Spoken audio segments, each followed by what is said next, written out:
बोलिए प्रेम से श्री सद्गुरु महाराज की जय।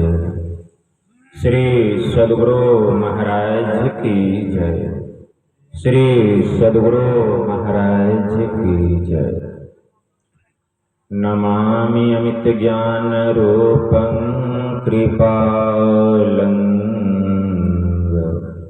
अगम बोधदाता सुबुद्धि निधि विशालम् क्षमाशीलयति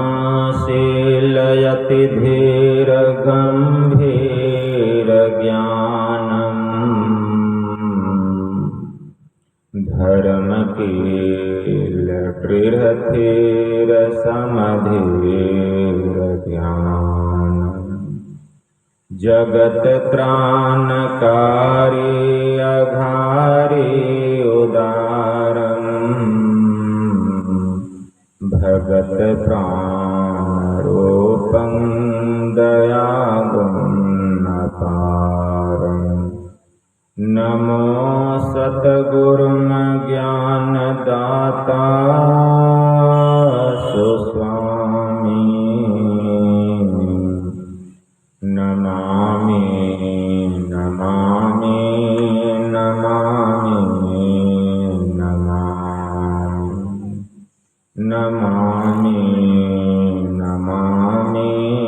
नमामि नमामि।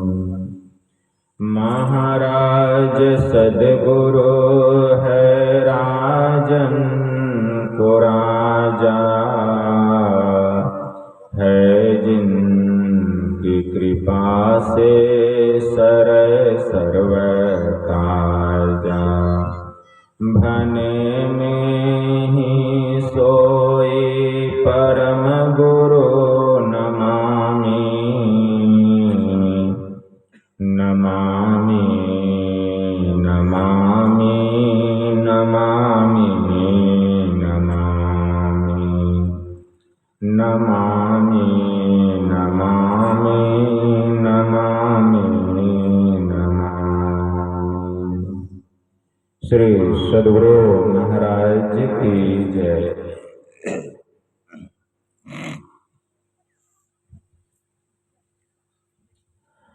अव्यक्त रूप में प्रातः स्मरणीय अनंत श्री परम विभूषित परमाराध्य संत सद्गुरु महाराज के पावन कमल चरणों में बारंबार नमन। तीर्थों को भी पावन करने वाले मंचासीन वंदनीय साधु समाज के श्री चरणों में कोटि सह नमन। आदरणीय सत्संग प्रेमी गुरुजनों, भक्तिमती माताओं एवं धर्मशीला, आप लोगों को सर्वविदित हो चुका है कि आज अंतिम दिन का अंतिम पाली का यह सत्संग है जो हमारे आदरणीय चानो बाबू और उनके सुपुत्र अजय जी, जो कि एक ट्यूटर हैं, बड़े ही हर्षोल्लास के साथ घर परिवार के समस्त लोगों ने मिलजुल कर यह संत मत सत्संग का आयोजन किए। इस संत मत सत्संग के द्वारा ज्ञान योग युक्त एकमात्र ईश्वर भक्ति का संदेश दिया जाता है। प्रत्येक मानव मात्र को बोध कराया जाता है कि ज्ञान क्या है, योग क्या है और भक्ति क्या है, जीव क्या है, माया क्या है, ब्रह्म क्या है। इन सभी रहस्यमयी बातों का ज्ञान सत्संग के माध्यम से यह जो जीव अबोध बना हुआ है, सत्संग श्रवण करते करते एक दिन वह परम सुबोध और परम ज्ञानी हो जाता है। अभी इस स्तुति, संत स्तुति और गुरु वंदना से पाठ का शुभारंभ हुआ। हम लोगों ने अति ही मनोयोग पूर्वक भक्ति युक्त ढंग से पाठ का श्रवण किया। तत्पश्चात परमाराध्य के द्वारा स्वलिखित सदग्रंथ सत्संग योग चारों भागों से हम लोगों ने भाग 1, 2 और 4 का भी श्रवण किया। पाठ के क्रम में हम वैदिक मंत्र को श्रवण कर रहे थे। वेद में मंत्र आया है, वेद भगवान उपदेश कर रहे हैं। ओम इंजानः प्रथमं मनस्तत्वाय सविता धियम अग्निर्ज्योतिर्निचाय पृथिव्या अध्यावरत। इस मंत्र के द्वारा वेद भगवान उपदेश करते हैं कि हे मनुष्यों, अगर तुम उस जगत प्रसव करता, सृष्टि करता, सर्वेश्वर का, परमेश्वर का तत्व ज्ञान प्राप्त करना चाहते हो तो सबसे पहले बुद्धि योग करो, फिर मानस योग करो तथा अग्नि की ज्योतियों को एक करके योग की दृढ़ भूमि पर अपने आप को अच्छी प्रकार धारण करो। वेद भगवान का उपदेश है।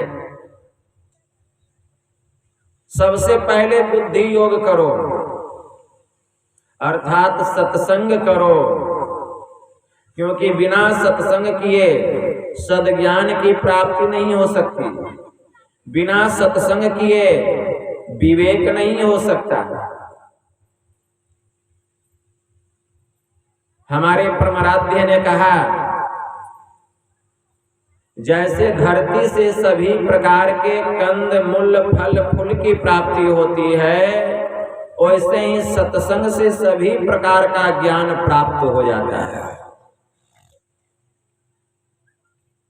मति कीरति गति भूति भलाई, जब जेहि जतन जहां जेहि पाई, असो जानब सत्संग प्रभाऊ, अल्लो कहूं वेदना आन उपाऊ। बाबा तुलसी ने कहा, मति अर्थात सद्बुद्धि, सुबुद्धि, कीरति संसार में यश,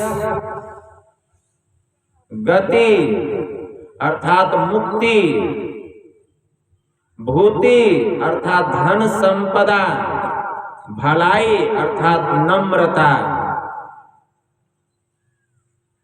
इन पांचों चीजों की प्राप्ति जब कहीं, जहां कहीं, जिस किसी विधि से, जिस किसी उपाय से, जिस किसी को भी हुआ है, सो जानब सत्संग प्रभाव। वह सत्संग के प्रभाव से हुआ जानना चाहिए। हमारा वेद कहता है कि इस लोक में इन पांचों के मिलने का सत्संग के अलावा और कोई दूसरा उपाय नहीं है। स्वामी ब्रह्मानंद जी महाराज ने कहा, बिनु सत्संगत ज्ञान न उपजे, करले जतन हजार रे, ब्रह्मानंद खोज गुरु पूरा, उतरो भवजल पार। बिना सत्संग का ज्ञान होने वाला नहीं है। लेकिन गुरु भी ज्ञानी होना चाहिए। गुरु भी ज्ञानी होना चाहिए।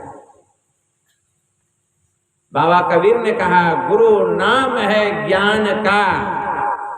गुरु शरीर को कहा गया है, नहीं, गुरु नाम है ज्ञान का। शिष्य सीख ले सोए, ज्ञान मर्याद जाने बिना, गुरु और शिष्य न कोई। गुरु ज्ञान दाता को कहा गया, और शिष्य जो कि उस ज्ञान को ग्रहण कर ले वही शिष्य है। और जो गुरु ज्ञान देने में समर्थवान नहीं है और जो शिष्य ज्ञान ग्रहण करने योग्य नहीं है तो वह गुरु गुरु नहीं, वह शिष्य शिष्य नहीं। इसलिए बिनु सत्संगत ज्ञान न उपजे, कर ले जतन हजार।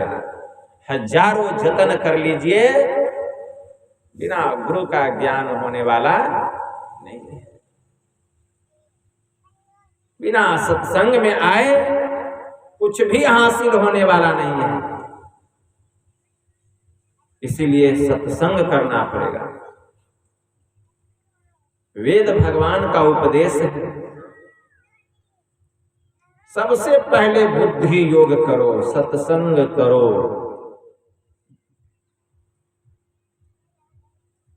सत्य संगत जग सार साधो, सत्य संगत जग सार रे। काशी नहाए मथुरा नहाए, नहाए हरिद्वार रे। चार धाम तीर्थ करियाए, मन का नहीं सुधार। वन में जाए कियो तप भारी, काया कष्ट अपार रे। इंद्री ने जीत करी न बस अपने, हृदय नाही विचार रे। मंदिर जाए करे नित पूजा, राखे बड़े आचार रे। असाधु जन की कदर न जाने, मिले न सिरजनहार रे। हम नित्य प्रतिदिन मंदिर जाते हैं, शिवालय जाते हैं, देवालय जाते हैं, और उस मंदिर में जो देव मूर्ति है उस प्रतिमा की पूजा करते हैं, लेकिन साधु संतों का आदर नहीं करते हैं, सम्मान नहीं करते हैं, उनका स्वागत सत्कार नहीं करते हैं। तो स्वामी ब्रह्मानंद जी महाराज ने क्या कहा? मंदिर जाए करे नित पूजा, राखे बड़े आचार। बहुत आचारी बन करके रहते हैं। आचारी किसको कहा गया? जो बहुत नेम टेम करते हैं, बहुत पाखंड करते हैं। बहुत ज्यादा आचार कीजिएगा तो उसको पाखंड की श्रेणी में रखा गया। आचार वहीं तक करना चाहिए जहां तक विचार हो। एक महात्मा थे, आचारी महात्मा धरणीदास जी। कितने बड़े आचारी थे। जब ये भोजन बनाते थे तो जो लकड़ी लेकर के आते थे उस लकड़ी को भी धो करके जलाते थे। इतने आचारी थे। और तो और जिस रसोई में वे भोजन पकाते थे तो अपना बायां हाथ हमेशा रसोई घर से बाहर रखते थे। अपना बायां हाथ रसोई घर से हमेशा बाहर में रखते थे। एक बार कबीर बाबा उनके घर में पधार गए उनको ज्ञान देने के लिए, और बाबा कबीर अपना जूती पहने हुए उस रसोई घर में प्रवेश कर गए।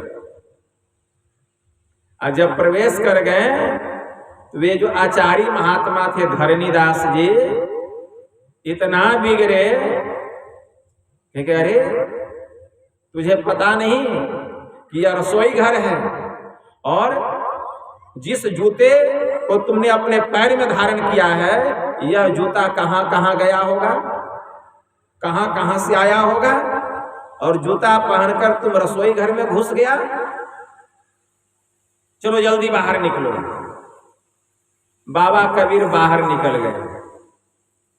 तो बाबा कबीर पूछते हैं, अच्छा महात्मा जी यह बतलाइए, आप जो अपना बायां हाथ है ये रसोई घर से बाहर निकाल करके क्यों रखे हैं? तो धरणीदास जी कहते हैं कि अरे तुझे पता नहीं है यह जो बायां हाथ है यह कितना अपवित्र स्थान पर जाता है, उसका स्पर्श करता है।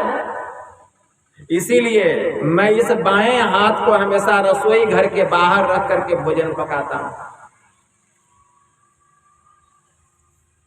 यह जो बायां हाथ है कितना अपवित्र स्थान पर जाता है। यह सुन करके बाबा कबीर साहब कहते हैं कि महात्मा जी आपका कहना तो बिल्कुल सत्य है कि यह जो बायां हाथ है बड़ा ही अपवित्र स्थान पर जाता है, और उसको स्पर्श करता है। इसीलिए आपने इस बाएं हाथ को रसोई घर से बाहर रखा है।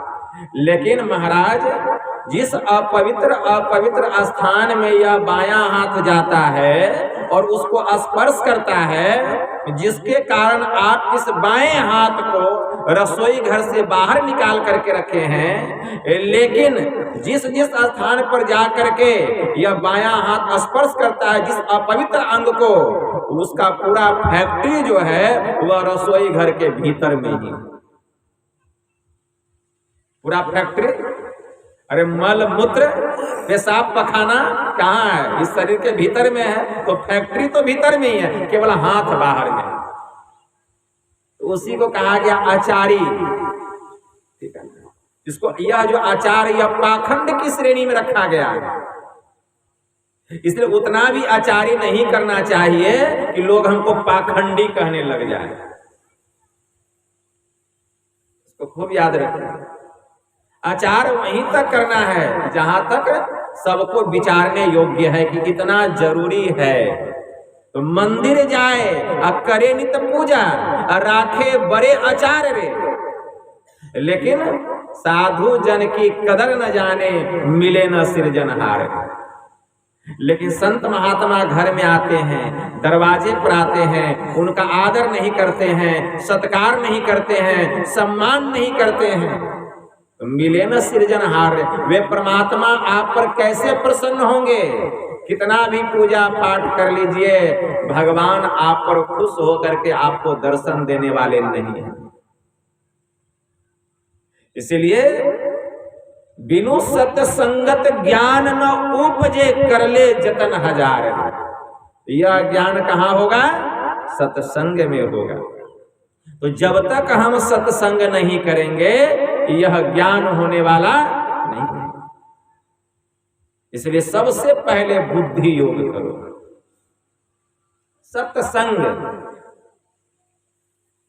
सत्संग अपने आप में एक व्यापक शब्द है। सत्य और संग दो शब्दों से मिल करके सत्संग बना है। सत्य किसको कहा गया? जिसका विनाश नहीं होता है। सत्य किसको कहा गया? जिसमें कभी परिवर्तन नहीं होता है। सत्य किसको कहा गया? जो कहीं आता जाता नहीं है, जो सब जगह एक रस है, एक रस। और वह सत्य क्या है? वह परम सत्य परमात्मा, परम सत्य परमात्मा। और उस परमात्मा का संग कौन करेगा? सत्य संग। तो सत्य हो गया परमात्मा, और संग कौन करेगा? तो सत्य का संग सत्य ही करेगा, असत्य नहीं कर सकता। अगर कहीं भूले भटके सत्य से असत्य का संग हो भी गया, तो वह दोस्ती अधिक दिनों तक टिकने वाला नहीं है। जैसे पता चलेगा सच्चे को कि झूठे से दोस्ती हो गई है, जैसे उसको पता चलेगा कि यह झूठा है, दोस्ती समाप्त। बाबा कबीर ने कहा, साचे को साचा मिले, अधिकाधिक जुरे स्नेह, और साचे को झूठा मिले, तर से टूटे ले। अगर सच्चे को सच्चा मिल जाए तो वह प्रेम जीवन भर बना रहता है। क्या? जीवन भर बना रहता है। लेकिन सच्चे को अगर झूठा मिल जाए तो वह प्रेम जैसे झूठे का पोल खुलता है, प्रेम वहीं समाप्त हो जाता है। एक उसी प्रकार वह परमात्मा परम सत्य है, और उसी परम सत्य परमात्मा का अंश यह जीवात्मा है, यह भी सत्य है। जिस तरह ईश्वर का किसी काल में नाश नहीं होता है, वैसे ही इस आत्मा का भी नाश नहीं होता है। तो संग कौन करेगा? तो सत्य का संग सत्य करेगा। तो सत्य कौन है? परमात्मा, और उसी परमात्मा का अंश यह आत्मा। तो आत्मा ही परमात्मा का संग करेगा। जिस दिन यह आत्मा परमात्मा का संग कर लेगा, उसी दिन होगा एक नंबर का सत्संग। उच्च कोटि का सत्संग, प्रथम श्रेणी का सत्संग उसी दिन होगा, तब होगा सत्संग। क्यों? उस दिन परमात्मा का परोक्ष ज्ञान होगा, पहचान करके ज्ञान होगा, पूरा ज्ञान होगा। लेकिन अभी जो ज्ञान हो रहा है सुन करके, यह अधूरा ज्ञान है। ज्ञान दो प्रकार से होता है, एक होता है जानकर और दूसरा होता है पहचान कर। तो जान करके जो ज्ञान होता है इस सत्संग में होता है, इसको अधूरा ज्ञान कहा गया।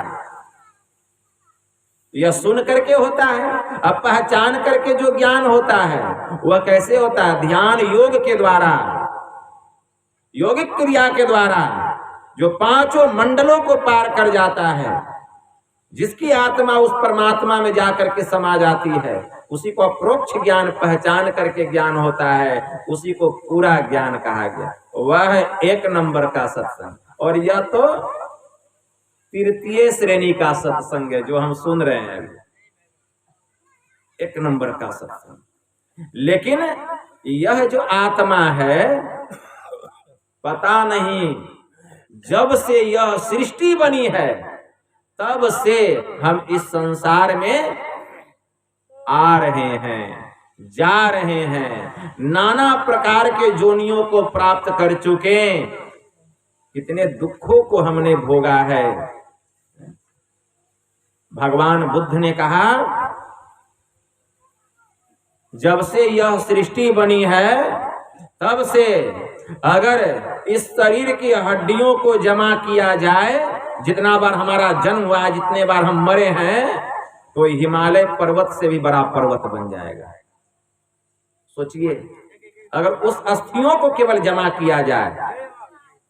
जब से यह सृष्टि बनी है तब से जितना बार हम जन्म लिए हैं और जितना बार हम दुख के आंसू रोए हैं और हमारे आंख से जो आंसू टपका है, अगर उस आंसुओं को जमा किया जाए तो प्रशांत महासागर छोटा पड़ जाएगा। विचार कीजिए, भगवान बुद्ध ने कहा। लेकिन कभी भी हमें सत्य का संग नहीं हुआ। संग किसका किए हम? जब जब इस संसार में आए, यह जीव जब जब संसार में आया, संग किसका किया? असत्य का संग किया, असत्य का संग किया, इसीलिए वह दुख पा रहा है। अरे असत्य का संग करेंगे तो सुख मिलेगा कि दुख मिलेगा? पहले यह बतलाइए। असत्य का संग करेंगे तो सुख नहीं मिलेगा, दुख मिलेगा। अब असत्य क्या है और सत्य क्या है? यह तो बात आई कि यह आत्मा सत्य है, लेकिन असत्य क्या है जिसका हम संग किए हैं? असत्य है यह शरीर। यह शरीर असत्य है, नाशवान है। और बार बार हम कितने शरीर को धारण किए और कितने शरीर को छोड़ दिए, दुख भोगना पड़ रहा है। कठोपनिषद में एक मंत्र आया, अशरीरम शरीरे स्वनवस्थे स्वस्थितम महानतम विभुमात्मानं मत्वा धीरो न सोचति।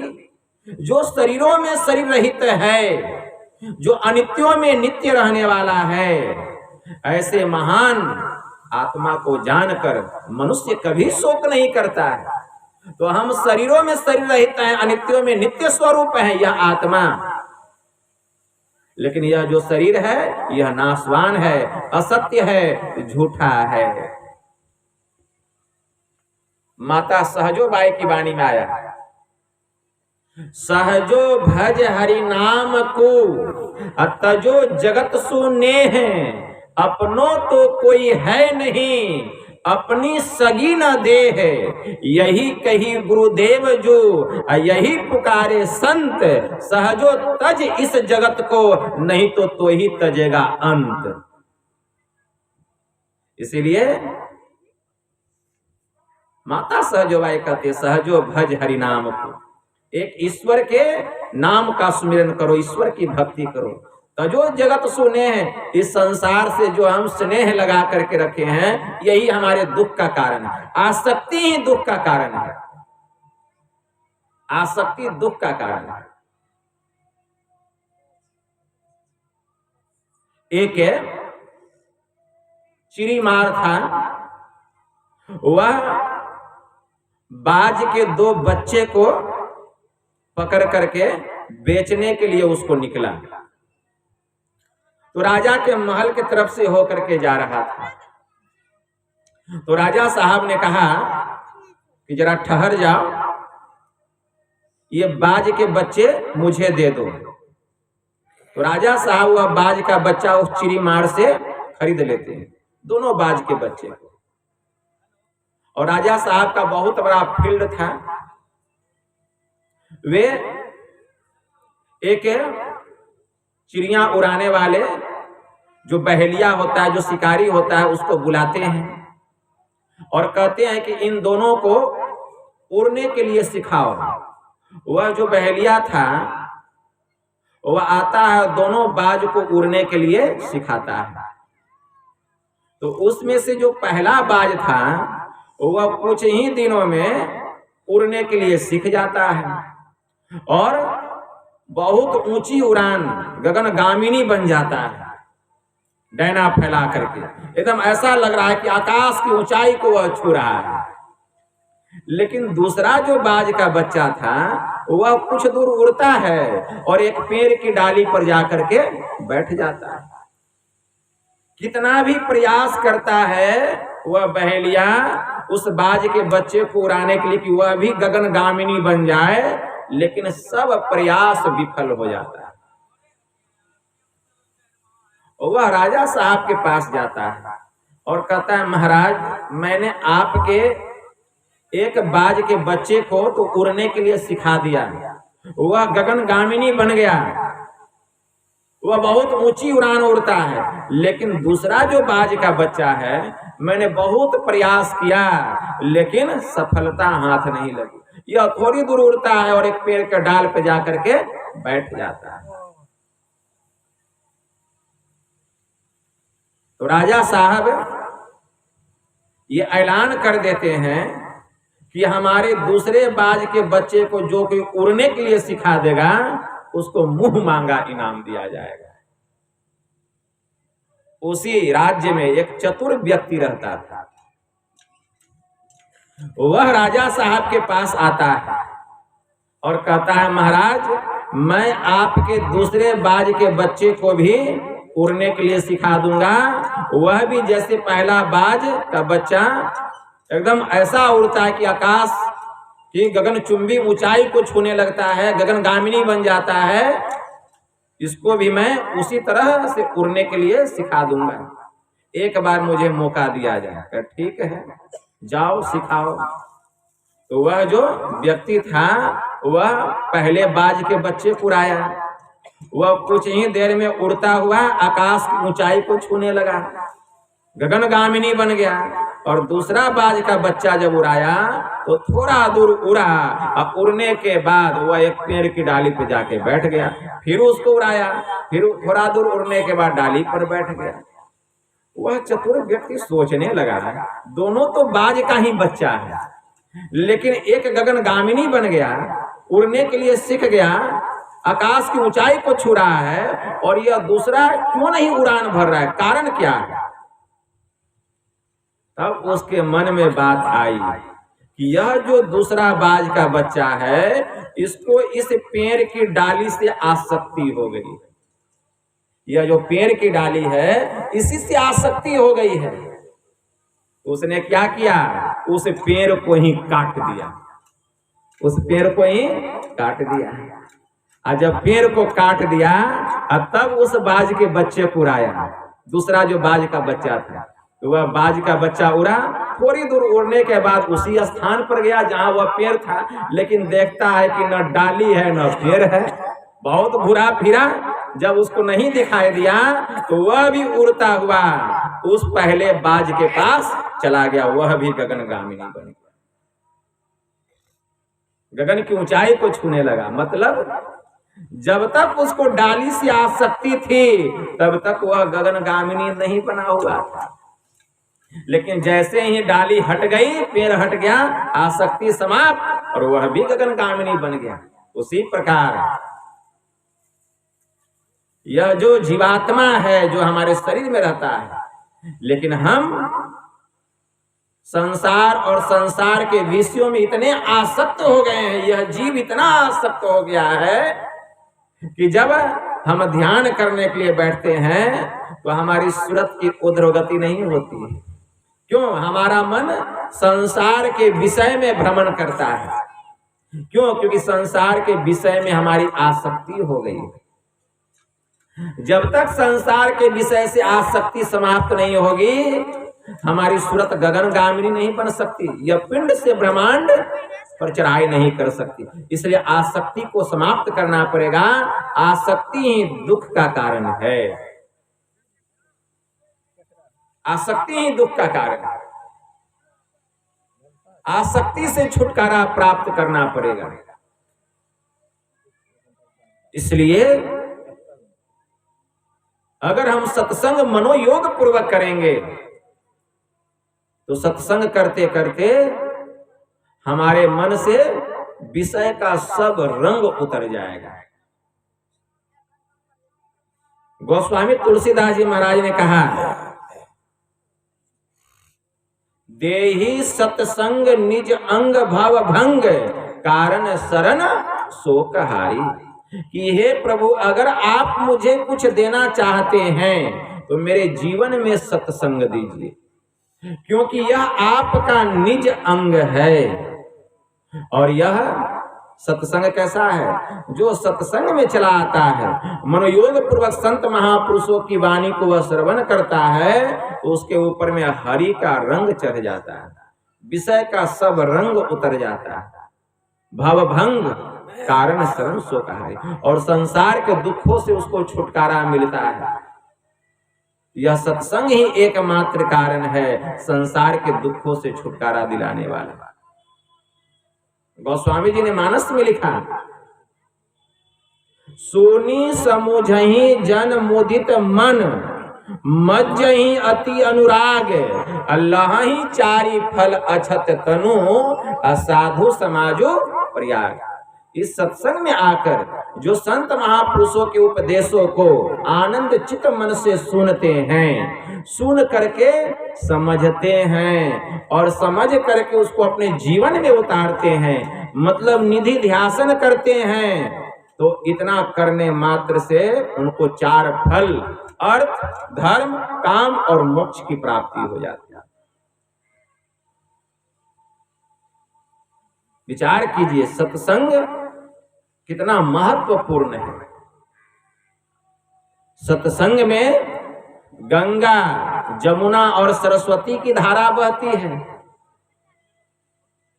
इसको भी खूब याद रखिए। हमारे मन में होता है कि सत्संग में गंगा, जमुना और सरस्वती की धारा कैसे बहती है। गोस्वामी जी लिखते हैं मानस में, मुद मंगल में संत समाजू जो जग जंगम तीर्थ राजू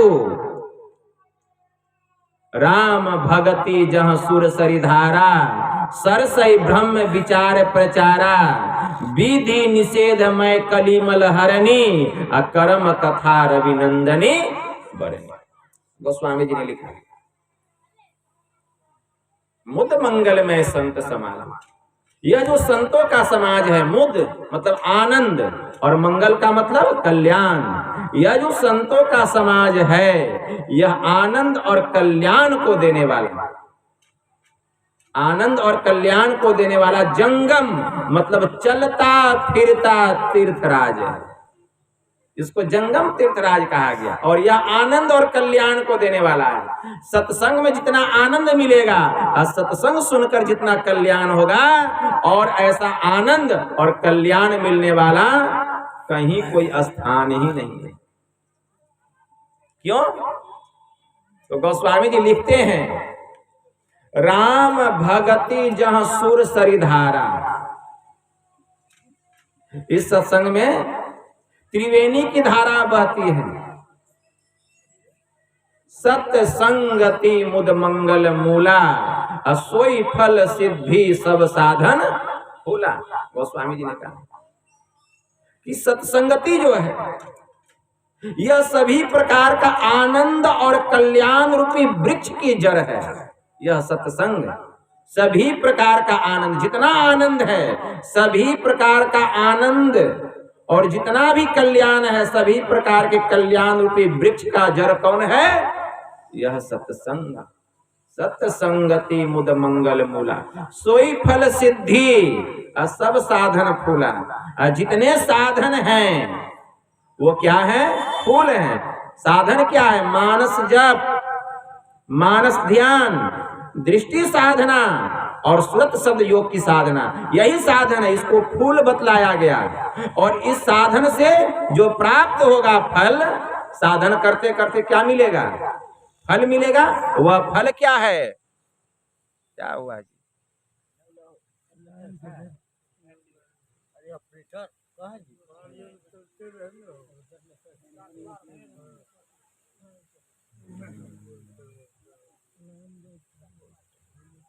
अब रहने दीजिएगा, अब जनरेटर चलने दीजिएगा, खोल खाल नहीं कीजिएगा। श्री सदगुरु महाराज की जय। तो मैं क्या कह रहा था?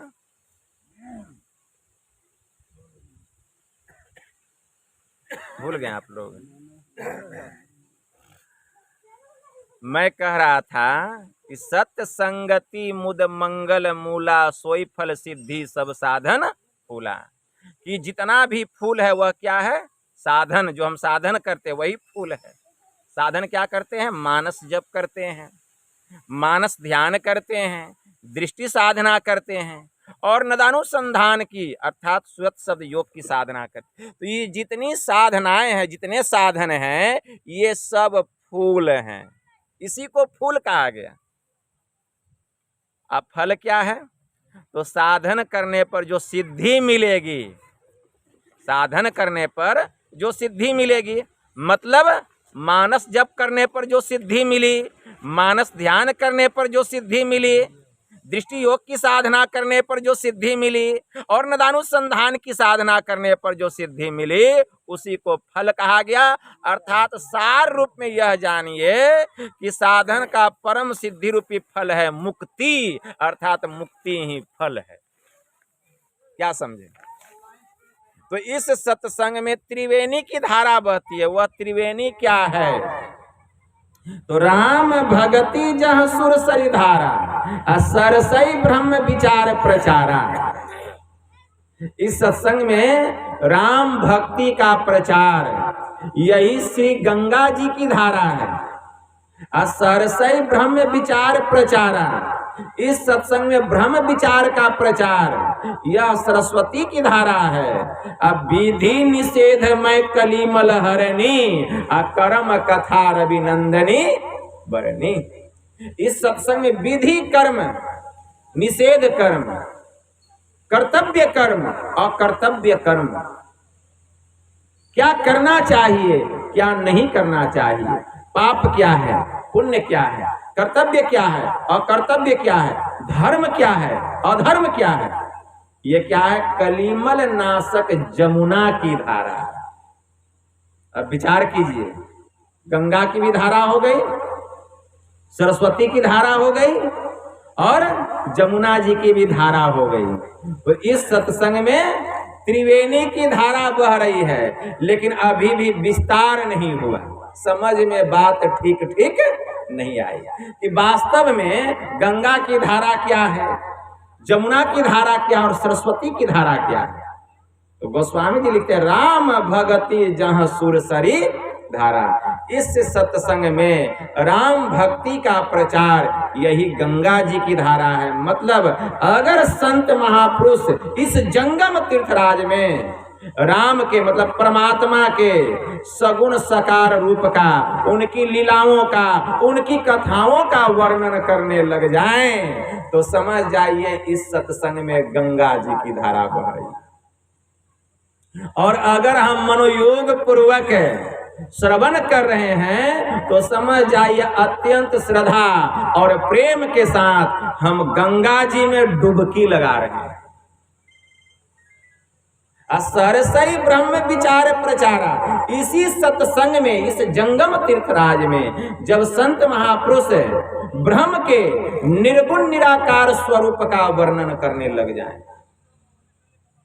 निर्गुण निराकार स्वरूप का वर्णन करने लग जाएं, प्रकाश मंडल की चर्चा होने लग जाए, अभी सत्संग में शब्द मंडल की चर्चा होने लग जाए, केवल्य परम पद की चर्चा होने लग जाए, इसी सत्संग में केवल्य परम पद की चर्चा होने लग जाए तो समझ जाइए इस सत्संग में सरस्वती की धारा बह रही,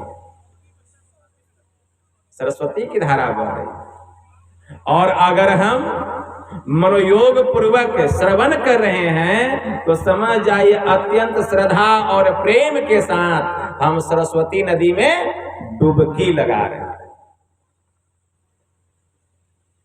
इस सत्संग में, इस जंगम तीर्थराज में जब संत महापुरुष क्या करना चाहिए, क्या नहीं करना चाहिए, कर्तव्य कर्म क्या है, अकर्तव्य कर्म क्या है, पाप क्या है, पुण्य क्या है,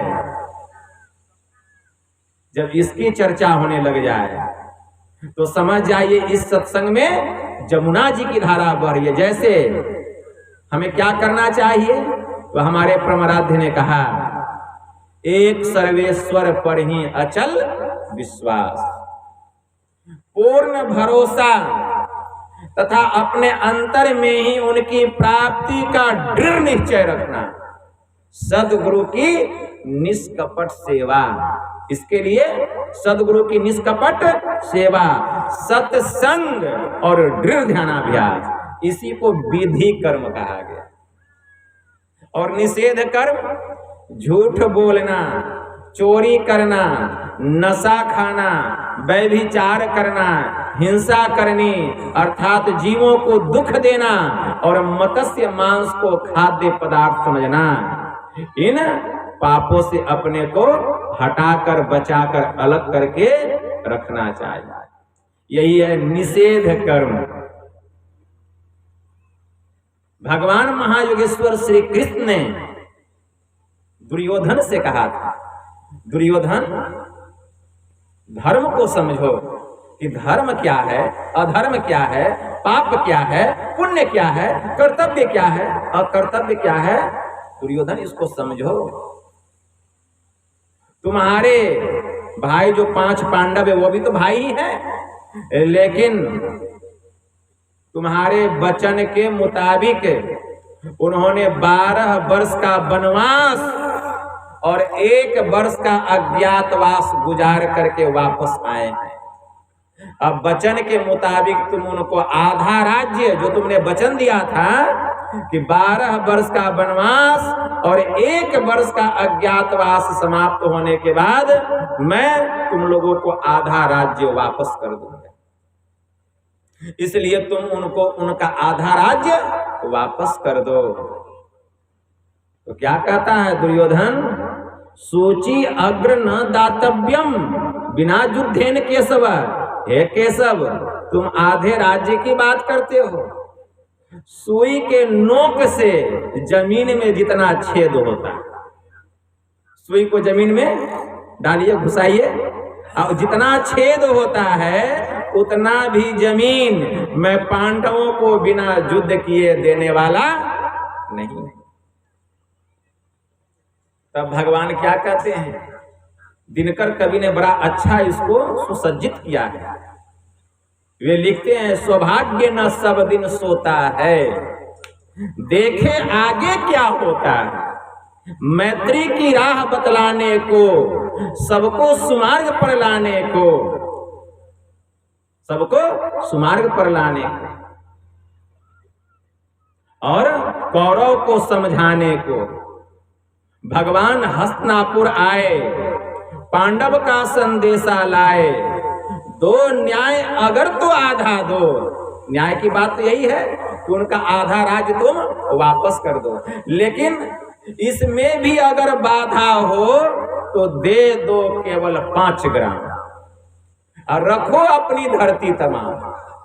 मतलब केवल 5 गांव इनको दे दो, पांचों भाई एक एक गांव बांट लेंगे। तो दे दो केवल 5 ग्राम और रखो अपनी धरती तमाम, हम वही खुशी से खाएंगे, अब परिजन पर असी न उठाएंगे। दुर्योधन वह भी न दे सका, आशीष समाज को न ले सका। लेकिन दुर्योधन जो था दुर्जन था ना, दुष्ट था दुर्योधन। भगवान के आदेश का पालन नहीं किया, भगवान के आशीर्वाद को वह प्राप्त नहीं कर सका। किया क्या? उल्टे हरि को बांधने चला। भगवान जो आए संदेशवाहक बन करके, अय्या जो संदेश दे रहे हैं, जैसे सुना भगवान को बांधने के लिए वह तैयार हो गया कि जंजीर लाओ, अभी इसको बांधते हैं। संदेशवाहक बन के आया, उल्टे हरि को बांधने चला। अरे जो था असाध्य साधने चला। हरि को कोई बांध सकता है? जो असंभव है उसको संभव करने चला है। कौन? दुर्योधन। जब नाश मनुज पर छाता है, दिनकर जी लिखते हैं, पहले विवेक मर जाता है। जब व्यक्ति के नाश का समय आता है ना, तो उसका विवेक जो है समाप्त हो जाता है। कहा गया है विनाश कालेन विपरीत बुद्धि। जब व्यक्ति के विनाश का समय आता है तो उसकी बुद्धि भी जो है ना उल्टी घूमने लगती है, विपरीत हो जाती है। तो वही अब दुर्योधन के विनाश का समय आ गया, इसीलिए उसके मुंह से ऐसा वचन निकल रहा है। तो जब नाश मनुज पर छाता है, पहले विवेक मर जाता है। हरि ने भीष्म हुंकार किया, अपना स्वरूप रूप विस्तार किया, डगमग डगमग दिग्गज डोले। अब भगवान कुपित होकर बोले, अरे दुर्योधन जंजीर लाओ और बांध मुझे। अरे हित वचन तूने नहीं माना, मैत्री का मूल्य न पहचाना, तो लो अब मैं जाता हूं, लेकिन अंतिम फैसला सुनाता हूं। अब मैं जा रहा हूं, लेकिन अब फैसला सुनाता हूं। सुनो, याचना नहीं, अब रण होगा। अब याचना नहीं होगी, अब तो विध्वंसकारी युद्ध होगा। जीवन में जय या कि मरण होगा, या तो कोई हारेगा या कोई जीतेगा। जीवन में जय या कि मरण हो, कोई विजय होगा कोई मरेगा। जीवन में जय या कि मरण होगा। टकराएंगे नक्षत्र निकर, बरसेगी भू ब्रहण प्रखर, फन शेष नाग का डोलेगा। दुर्योधन फन शेष नाग का डोलेगा। दुर्योधन विकराल काल मुंह खोलेगा। दुर्योधन रण ऐसा होगा फिर कभी नहीं जैसा होगा। ऐसा विध्वंसकारी युद्ध होगा, काल मुंह खोल करके खड़ा रहेगा और जो जो लोग मरते जाएंगे उसको निगलते जाएगा। ऐसा विध्वंसकारी युद्ध होगा कि फिर विश्व में वैसा युद्ध कभी नहीं होगा। वही यहाँ पर भगवान कृष्ण कह रहे हैं कि दुर्योधन अधर्म को समझो, धर्म को समझो। तो दुर्योधन क्या कहता है? जनामि धर्मम न च में प्रवृत्ति, जनामि अधर्मम न च में निवृत्ति, के नापि देवान हृदय स्थितेन यथा नियुक्तो अस्मि तथा करोमि। दुर्योधन ने कहा कि हे केशव, तुम मुझे धर्म और अधर्म की सीख देने आए हो। मैं धर्म को जानता हूं, लेकिन धर्म में मेरी रुचि ही नहीं है। मैं अधर्म को भी जानता हूं कि पाप क्या है, लेकिन उसी में मेरी प्रवृत्ति है, उसी में मेरी रुचि है। जानते हो क्यों? के नापि देवान हृदय स्थितेन यथा नियुक्तो अस्मि तथा करोमि। क्योंकि कोई ऐसा देवता है जो मेरे हृदय में बैठा हुआ है और वह जैसा जैसा मुझे कहता है वही वही तो मैं करता हूं। अब बताइए, किसी के अगर हृदय में देवता बैठा रहेगा तो क्या कहेगा कि शुभ कर्म नहीं करो, अशुभ कर्म करो, कर्तव्य कर्म नहीं करो, अकर्तव्य करो, धर्म का काम नहीं करो, अधर्म करो, पुण्य का काम नहीं करो, पाप करो। तो समझिए यह देवता का काम नहीं है, यह राक्षस का काम है। इससे पता चलता है कि दुर्योधन के हृदय में कोई देवता बैठा हुआ नहीं था, उसके हृदय में कोई राक्षस बैठा हुआ।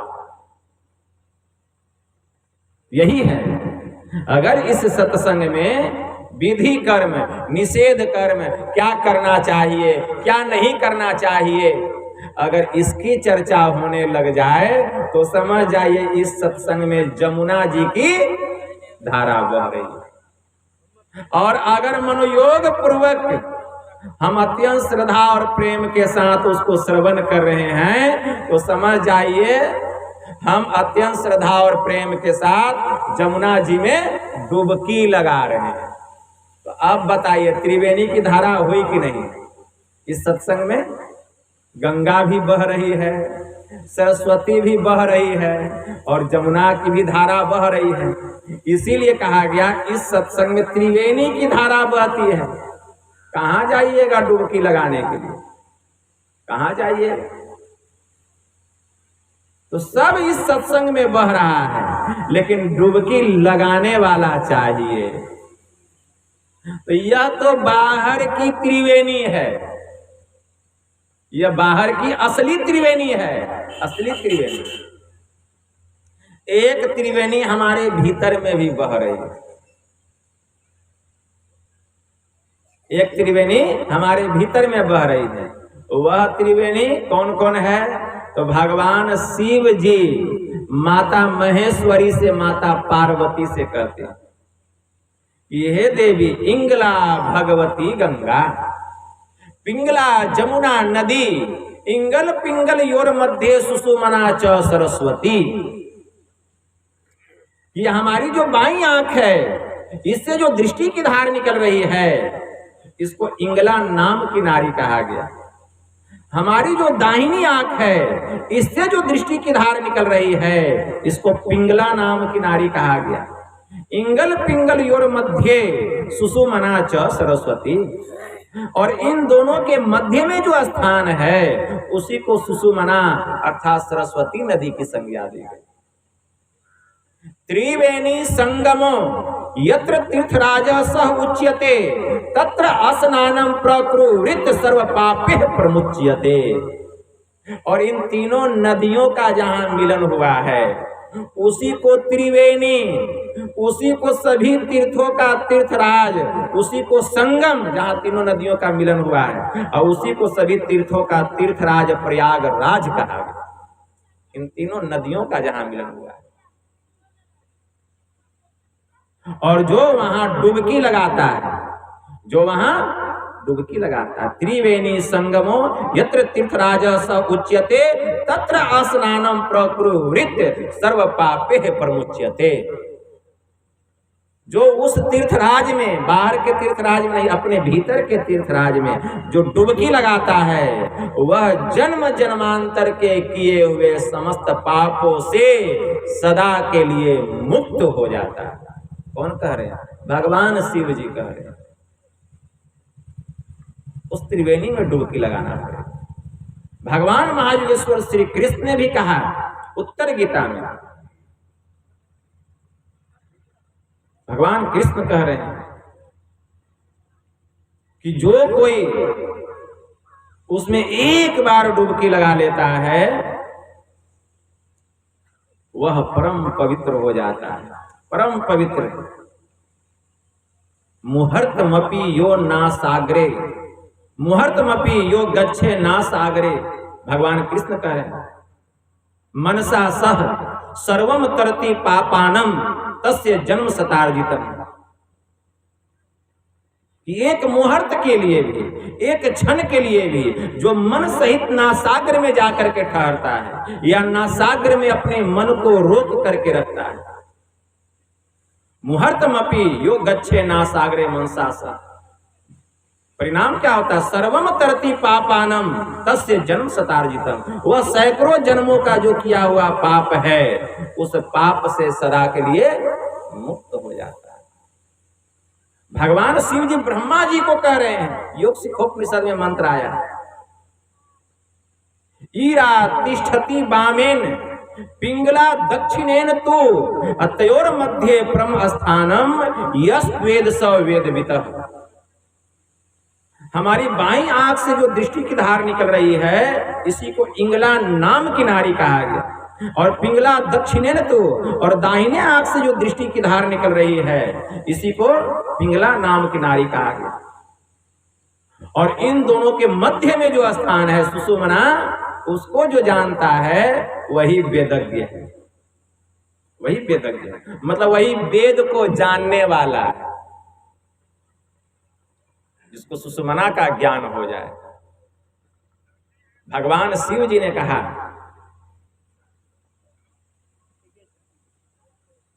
साधारण बात नहीं है। भगवान शिव जी शिव संहिता में माता पार्वती से कहते हैं कि हे देवी, यानी यानी ही प्रोक्तानी पंच पद में फलानी वे तानी सर्वाणी सूत्रा मेदज ज्ञानाद भवंती, कि पंच चक्रों का जो जो फल मैंने तुमको कहा वह समस्त फलों की प्राप्ति केवल आज्ञा चक्र कमल नयन का ध्यान करने से साधक को प्राप्त हो जाता है। उसे एक एक करके पांचों चक्र को जगाने की कोई आवश्यकता नहीं है। भगवान शिव जी कह रहे हैं, शिरः कपाले रुद्राक्षरम बीवरम चिंतयेद यदा तदा ज्योतिः प्रकाशः स्याद विद्युत पुंज संप्रभः एतत् चिंतन मात्रेन पापानां संशयो भवेत दुराचारो अपि पुरुषो लभते परमं पदम। भगवान शिव ने माता पार्वती से कहा, हे देवी, शिरः कपाले, सिर में कपाल है जिसको हम लोग ललाट कहते हैं, और उस ललाट के भीतर, उस कपाल के भीतर क्या है? रुद्राक्षरम, मतलब रुद्राक्ष है। एक रुद्राक्ष, हम कोई कावेरी जाते हैं, गोदावरी जाते हैं, हिमालय जाते हैं, तो रुद्राक्ष लेकर के आते हैं, कहते बाबा देखिए ये असली वाला रुद्राक्ष है। लेकिन भगवान शिव जी माता पार्वती से कहते हैं कि हे देवी, दुनिया का जितना रुद्राक्ष है सब नकली है, दुनिया का जितना रुद्राक्ष है सब नकली है, कोई भी असली नहीं है। असली वाला रुद्राक्ष कहाँ है? तो भगवान शिव जी कहते हैं, शिरः कपाले रुद्राक्षरम, सिर में कपाल है और कपाल के भीतर में वह रुद्राक्ष है। इस कपाल के भीतर में, सबके भीतर में वह रुद्राक्ष है, और वह रुद्राक्ष जो है वह असली वाला रुद्राक्ष है। बीवरम, भगवान शिव जी कहते हैं कि उस रुद्राक्ष में एक बीवर है, एक महीन छिद्र है, और वह रुद्राक्ष सबके भीतर में है, वही असली है। और उस रुद्राक्ष में एक महीन छिद्र है, लेकिन वह रुद्राक्ष जो है वह बाहर में नहीं है, वह हम सबके कपाल के भीतर में है। बीवरम, उस रुद्राक्ष में एक महीन छिद्र है।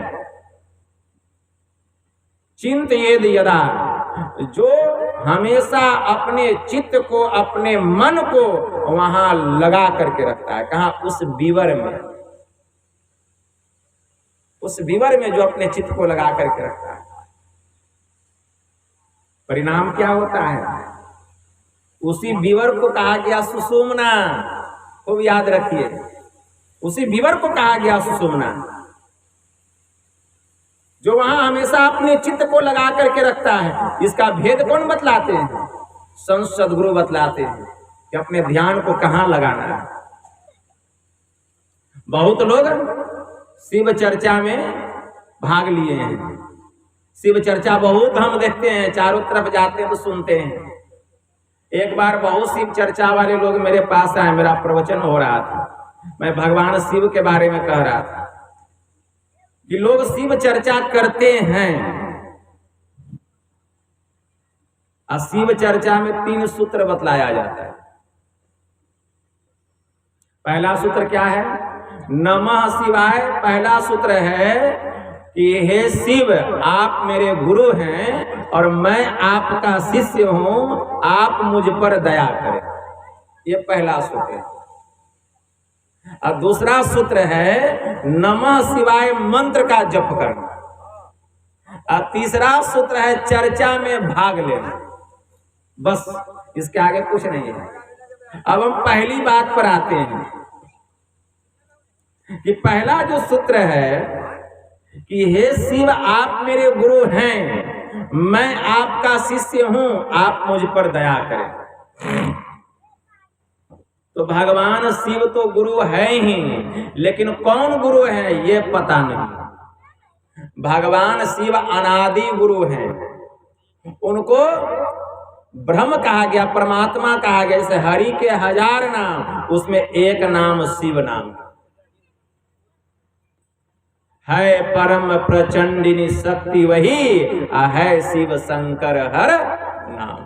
पर ये गुरु महाराज की वाणी, नाम संकीर्तन में हरि के नाम की चर्चा किया है ना, ईश्वर के नाम की, तो उसी नाम में एक नाम शिव नाम। तो परमात्मा जो है, शिव जो है, वे अनादि गुरु है, परमात्मा है, अनादि गुरु है। तो भगवान शिव तो गुरु है, लेकिन अनादि गुरु है। लेकिन वही अनादि गुरु, वही परमात्मा इस संसार में सदगुरु को भेजते हैं। अगर हमें ज्ञान लेना है तो शरीरधारी गुरु के शरण में जाना पड़ेगा, लेकिन वह शरीरधारी पूरा होना चाहिए, सतगुरु होना चाहिए। तो हे शिव, आप मेरे गुरु हैं, आप मुझ पर दया करें। हम प्रभु से दया की भीख मांगते हैं कि हे प्रभु आप मुझ पर दया करें, लेकिन हम निर्दयी बने हुए हैं। हम उनसे दया की भीख मांगते हैं, हम निर्दयी बने हुए हैं। बकरा को मार के खाते हैं, बकरी को मार करके खाते हैं, हम निर्दयी बने हुए हैं। मांस खाते हैं, मछली खाते हैं, वह सब भी तो कहता होगा कि हे प्रभु आप मुझ पर दया करें। तो हम दया की भीख मांगते हैं, लेकिन हम निर्दयी बने हुए हैं। अरे एक माँ का 5 बेटा है, और एक बेटा का गर्दन काट दीजिए और उस माँ के पास जाके कहिए कि माँ तुम मुझ पर दया करो, अरे गर्दन काट देगी, तुम्हारा दया नहीं करेगी। एक माँ का 5 बेटा है, और एक बेटा का गर्दन काट दीजिए और जाके कहिए कि माँ तुम मुझ पर दया करो, दया करेगी? आपका भी गर्दन काट देगी।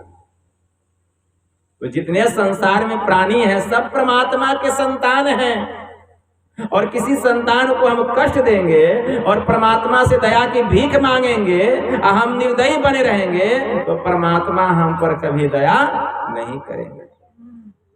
अगर हमें दया प्राप्त करना है तो हमको भी दयालु बनना पड़ेगा, सभी प्राणियों पर हमको दया करना पड़ेगा। जो संसार के समस्त प्राणियों पर दया करता है, परमात्मा उसके ऊपर दया करता है, उससे दया की भीख मांगने की जरूरत नहीं है। भगवान शिव तो अवघर दानी है, बिना मांगे सब कुछ देते हैं। लेकिन पहले आप अपने को ऐसा बना तो लीजिए, आपके भीतर में दयालुता आ जाए, दया आ जाए संपूर्ण चराचर प्राणियों के प्रति, तो भगवान से भीख मांगने की जरूरत नहीं। और दूसरा है नमः शिवाय मंत्र का जप करना।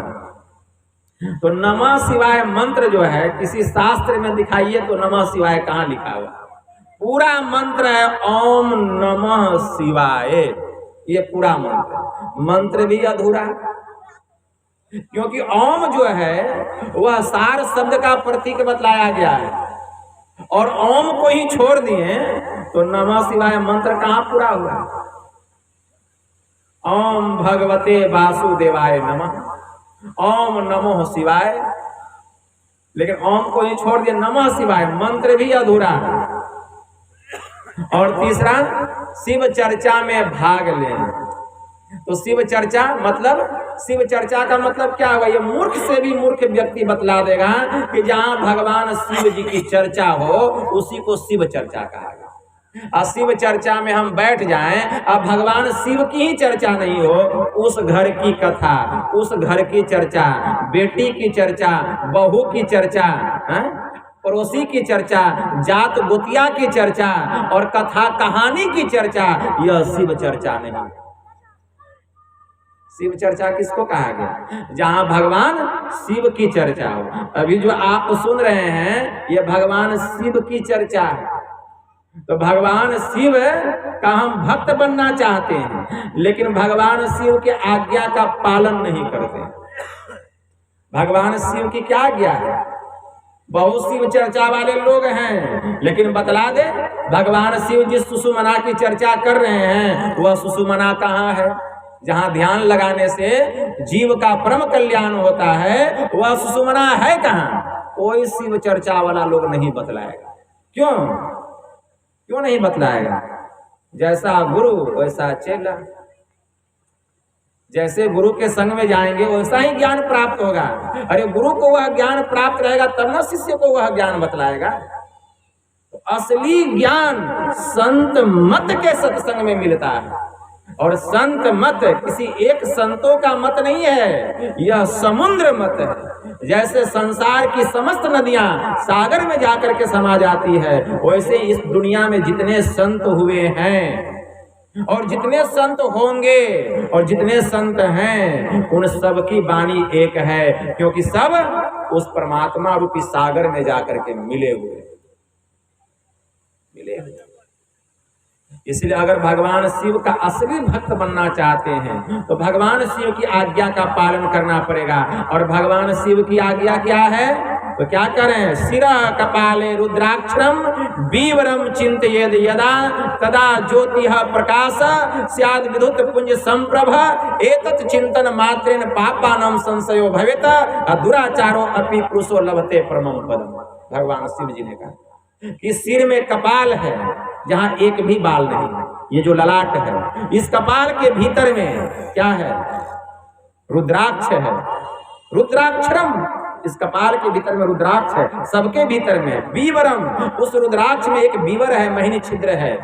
चिंतयेद यदा, जो गुरु से जुक्ति जान करके वहां अपने मन को लगा करके रखते हैं, आंख बंद करके जो वहां ध्यान लगाते हैं, चित्त को लगा करके रखते हैं, परिणाम क्या होता है? तो भगवान शिव जी कहते हैं तदा ज्योतिः स्याद विद्युत पुंज संप्रभ। वहां ध्यान लगाने से, वहां चित्त को लगाने से उस विवर में विद्युत पुंज के समान ब्रह्म ज्योति का प्रचंड प्रकाश होता है। प्रचंड प्रकाश भगवान शिव का आदेश है। एतत् चिंतन मात्रेण पापानां संशयो भवेत, जिसका चिंतन करने मात्र से पापों के जितने समूह हैं उसका नाश हो जाता है। दुराचारो अपि पुरुषो लभते परमं पदम। भगवान शिव जी ने कहा कितना ही दुराचारी, कितना ही पापी कोई नर हो या नारी हो या कोई नपुंसक ही क्यों न हो, वह अपने पापों से मुक्त हो करके एक दिन वह परमात्मा के परम पद को प्राप्त कर लेता है। भगवान शिव दूसरी जगह प्रजापति ब्रह्मा जी को कहते हैं सुषुम्नायम यदा योगी। सुषुम्नायम यदा योगी मतलब सुषुम्ना में जब जोगी एक क्षण भी ठहरता है। सुषुम्नायम यदा योगी क्षणे कंपि तिष्ठति। सुषुम्नायम यदा योगी क्षणार्धमपि तिष्ठति। सुषुम्ना में जब जोगी आधा क्षण भी ठहरता है। सुषुम्नायम यदा योगी सुलग्नो लवणाम्बुवत। सुषुम्ना में जब जोगी नमक और पानी के समान घुल जाता है। सुषुम्नायम यदा योगी लियते क्षीर निर्वत। सुषुम्ना में जब जोगी दूध और पानी के समान मिल जाता है। परिणाम क्या होता है? भिद्यते च तदा ग्रंथि छिद्यन्ते सर्व संशया क्षीयन्ते परमाकाशे ते यान्ति परमाम गतिम। भगवान शिव ने कहा उसके हृदय ग्रंथि का भेदन होता है। इस स्थूल शरीर से हमारी सूरत चार अंतःकरण की इंद्रियां मन, बुद्धि, चित्त और अहंकार के साथ निकलती है और उस सुषुम्ना में प्रवेश करके, उस आज्ञा चक्र 10वें द्वार में प्रवेश करके अंधकार से प्रकाश मंडल में जाती है और फिर शब्द मंडल को पार करती हुई सार शब्द के धार को पकड़कर यह सूरत सीधे परमात्मा के परम पद को प्राप्त कर लेती है। भगवान शिव जी कह रहे हैं, यह क्रिया करने के लिए भगवान शिव कह रहे हैं कि सुषुम्नायम यदा योगी क्षणे कंपि तिष्ठति। सुषुम्नायम यदा योगी क्षणार्धमपि तिष्ठति। सुषुम्नायम यदा योगी सुलग्नो लवणाम्बुवत। सुषुम्नायम यदा योगी लियते क्षीर निर्वत। भिद्यते च तदा ग्रंथि छिद्यन्ते सर्व संशया क्षीयन्ते परमाकाशे ते यान्ति परमाम गति। तो भगवान शिव जो कहते हैं करने के लिए वह तो करते नहीं है। मतलब देखते हैं जिसमें लाभ है संसार में वही काम करते हैं।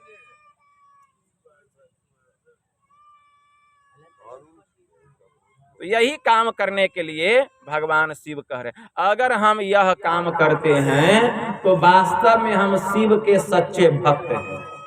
अगर नहीं करते हैं तो आप जो है भगवान शिव को मोहरा बना करके अपना पेट भर रहे हैं, ठीक है ना, अपना व्यापार कर रहे हैं, धंधा चला रहे हैं। इससे काम चलने वाला नहीं। असली ज्ञान होना चाहिए, और असली ज्ञान जब तक संतों के शरण में नहीं जाएंगे, सदगुरु के शरण में नहीं जाएंगे, मिलने वाला नहीं है। संत चरण में जो पड़ा ताही का लगा ठिकाना, और नहीं कहीं कुशल सकल बैराट चबाना, ठीक है ना। इसलिए हमारे परमाराध्य ने कहा, जब तक सच्चे और पक्के संत सदगुरु नहीं मिल जाते, लाख सिर पटकते रह जाओगे, अंतर के असली मार्ग का पता चलने वाला नहीं। इसलिए संतों के शरण में जाएं, उनसे सदयुक्ति जाने, और एक ईश्वर की भक्ति करें। अरे ईश्वर कहिए, राम कहिए, कृष्ण कहिए, गुरु कहिए, एक ही बात है। नाम संकीर्तन में पढ़ के देख लीजिए, भजो ओम ओम प्रभु नाम यही, भजो ओम ओम में ही नाम। अगर हम अपना परम कल्याण चाहते हैं तो हम सत्संग करें। सत्संग करते करते सतगुरु मिलते हैं। जब सतगुरु मिलते हैं तब सदयुक्ति मिलता है, और जब सदयुक्ति जान करके भक्ति करते हैं तब इस आत्मा का परमात्मा से मिलन होता है। तब हम माया के बंधन से छुटकारा प्राप्त कर लेते हैं। संसार और संसार की वस्तुओं से आसक्ति समाप्त हो जाती है, और इस जीव का परम कल्याण हो जाता है। तो कहने के लिए बहुत बात है, लेकिन यही थोड़ा सा आप लोगों की सेवा में कहा, क्योंकि समय बहुत ज्यादा हो गया है और हमको भी अपने स्थान पर निकलना है। तो मैं यही थोड़ा सा आप लोगों के सामने कहा। इतना ही कहकर मैं अपनी वाणी को यहीं विराम देता हूँ, और गुरु महाराज के श्री चरणों में प्रेम पुष्प समर्पित करता हूँ। बोलिए प्रेम से श्री सदगुरु महाराज की जय। यह संतमत सत्संग का आयोजन हमारे आदरणीय चानो बाबू, उनके सुपुत्र अजय जी, जो कि एक ट्यूटर हैं, एक टीचर हैं, बच्चे को पढ़ाते हैं, सब घर परिवार के समस्त लोगों ने मिलजुल करके यह सत्संग रखा। मैं गुरु महाराज से तहे दिल से प्रार्थना करता हूँ, इनके जीवन के जो कष्ट हैं गुरुदेव उसका हरण करें, और इनके मन की जो कामनाएं हैं, चाहनाएं हैं, उसको पूरा करें, ताकि बराबर यहाँ सत्संग होता रहे। और आप लोग बड़े ही पुण्यात्मा हैं, सबसे बड़े पुण्य के भागी आप लोग हैं। अगर आप लोग नहीं आते तो यह ज्ञान हम किनको सुनाते। तो आप लोग जो इतना कीमती समय निकाल कर इस सत्संग स्थल पर आने की कृपा किए, तो मैं गुरु महाराज से तहे दिल से प्रार्थना करता हूं कि आपके जीवन के जो दुख है गुरुदेव उसका हरण करे, और जो भी मन में कामनाएं हैं गुरु महाराज उसको पूरा करे, और आप लोगों की ध्यान साधना में उन्नति हो। बोलिए प्रेम से श्री सदगुरु महाराज की जय।